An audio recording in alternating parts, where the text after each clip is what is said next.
ప్రముఖ సింగర్ 'జానకి' ఎంత గొప్ప సంగీత విద్వాంసురాలో, ఎంత గొప్ప సింగరో, ఆవిడ ఒడిదుడుకులు కూడా జీవితంలో అంతే గొప్పగా వచ్చాయని చెప్పుకోవచ్చు. వాటిని అంతే గొప్పగా ఆవిడ డీల్ చేశారు గూడా. 1938, 39 ఆ ప్రాంతంలో ఆమె గుంటూరులో ఒక ప్రాంతంలో ఆమె జన్మించారు. ఒక వైద్యుడు అంటే ఒక ఆయుర్వేద వైద్యుడి ఇంట్లో ఆమె జన్మించడం జరిగింది. ఆ తర్వాత తల్లిదండ్రులు చనిపోయిన తర్వాత ఆమె హైదరాబాద్ వచ్చేసారు అక్కింటికి. అక్కింట్లోనే ఉంటూ అక్కడి నుంచి ఆమె జీవితం ఒక కొత్త మలుపు తిరుగుతూ ముందుకెళ్ళింది. నాటక ప్రదర్శనలు ఇచ్చేటువంటి చంద్రశేఖరం యొక్క పరిచయంతో స్టేజ్ మీద పాటలు పాడడం మొదలుపెట్టినటువంటి జానకి ప్రతిభని అతని కొడుకు రాంప్రసాద్ గుర్తించారు ఆమె ప్రతిభని. ఆమె కేవలం స్టేజ్ పాటలకే పరిమితం కాకుండా సినిమాల్లోకి వెళితే పెద్ద గాయని అవుతుందని నమ్మినటువంటి ఆయన జెమిని మరియు ఏవిఎం స్టూడియోలకి ఉత్తరాలు రాసి ఆడిషన్ అవకాశం వచ్చేలాగా చేశారనమాట. అలా మద్రాసు చేరుకున్నటువంటి జానకి ఏవిఎం స్టూడియోలో స్టాఫ్ ఆర్టిస్ట్గా చేరి అతి తక్కువ కాలంలోనే వరస అవకాశాలని దక్కించుకొని స్వతంత్ర గాయనిగా ఆమె ఎదిగారు.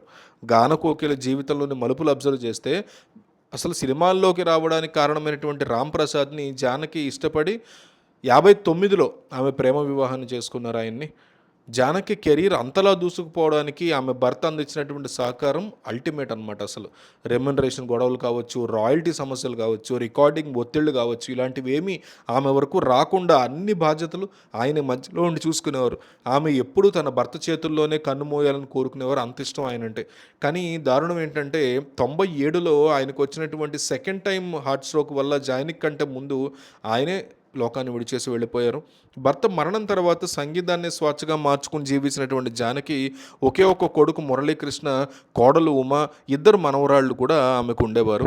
దాదాపు 55 సంవత్సరాల పాటు వేల పాటలు పాడినటువంటి జానకి 2017 అక్టోబర్ 28న తన గాత్రానికి అధికారికంగా రిటైర్మెంట్ని ప్రకటించేసి ఫ్యామిలీతో గడపడం ఆమె నెమ్మదిగా మొదలుపెట్టారు. వృద్ధాప్యంలో ప్రశాంతంగా గడపాల్సినటువంటి జానకి జీవితాన్ని వరుస మరణాలు తీవ్రంగా కుదిపేశాయని చెప్పొచ్చు. 2025లో ఆమె పెద్ద మనవరాలు అమెరికాలో జరిగినటువంటి ఒక ఘోర అగ్ని ప్రమాదంలో ఆమె చనిపోవడం అనేది జరిగింది. ఆ బాధ నుంచి ఆమె కోలుకోక ముందే 2026 జనవరి 22న అంటే ఈ ఏడాదిలోనే ఆమె 65 ఏళ్ల కొడుకు వృద్ధాప్య సమస్యలతో మైసూర్లో ఆయన చనిపోయాడు. ఆమె కొడుకు 88 ఏళ్ల వయసులో కన్న కొడుకు మనవరాలు తనకంటే ముందే చనిపోవడాన్ని జానకి అస్సలు తట్టుకోలేకపోయారు పాపం ఆవిడ. భర్త, మనవరాలు, కొడుకు వీళ్ళు లేనటువంటి జీవితంలో చాలా మనోవేదనకు గురయ్యారు. రోజు రోజుకి కృషించిపోతూ నిజంగా చావు కోసం ఆమె భగవంతుని ప్రార్థించారా అనేటువంటి ఫీలింగ్ వచ్చింది. కొడుకు సరిపోయిన సరిగ్గా 6 నెలలకే 2026 జూలై 11న సాయంత్రం మైసూరులోని అపోలో ఆసుపత్రిలో చికిత్స పొందుతూ గుండెపోటుతో జానకి కూడా శాశ్వతంగా కనుమూయడం అనేది జరిగింది.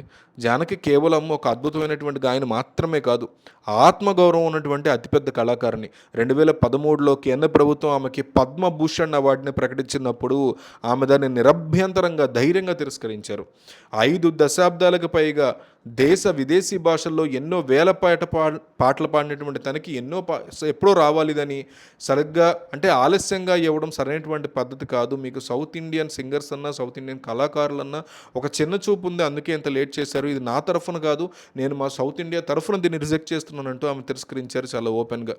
అవార్డుల విషయంలో దక్షిణాది కళాకారులు జరుగుతున్నటువంటి అన్యాయాన్ని ఆమె గట్టిగా ప్రశ్నించినటువంటి సందర్భాలు అనేక ఉన్నాయి. అవార్డుల కంటే ప్రేక్షకులు చూపించేటువంటి ఆ లవ్ ఏదైతే ఉందో అదే తనకు ఎక్కువ అని ఆమె చాటి చెప్పారు. ఆమె పేరు ముందు ఎలాంటి అధికారిక బిరుదులు లేకపోయినా ఆమె పాడినటువంటి పాటలు, ఆమె మధురపోయినటువంటి గొంతు రాబోయే 100 సంవత్సరాల పాటు సంగీత ప్రియుల గుండెల్లో వినిపిస్తూనే ఉంటాయనడంలో ఎటువంటి సందేహం లేదు. రెస్ట్ ఇన్ పీస్ అంటూ ఒక కామెంట్ వేయండి.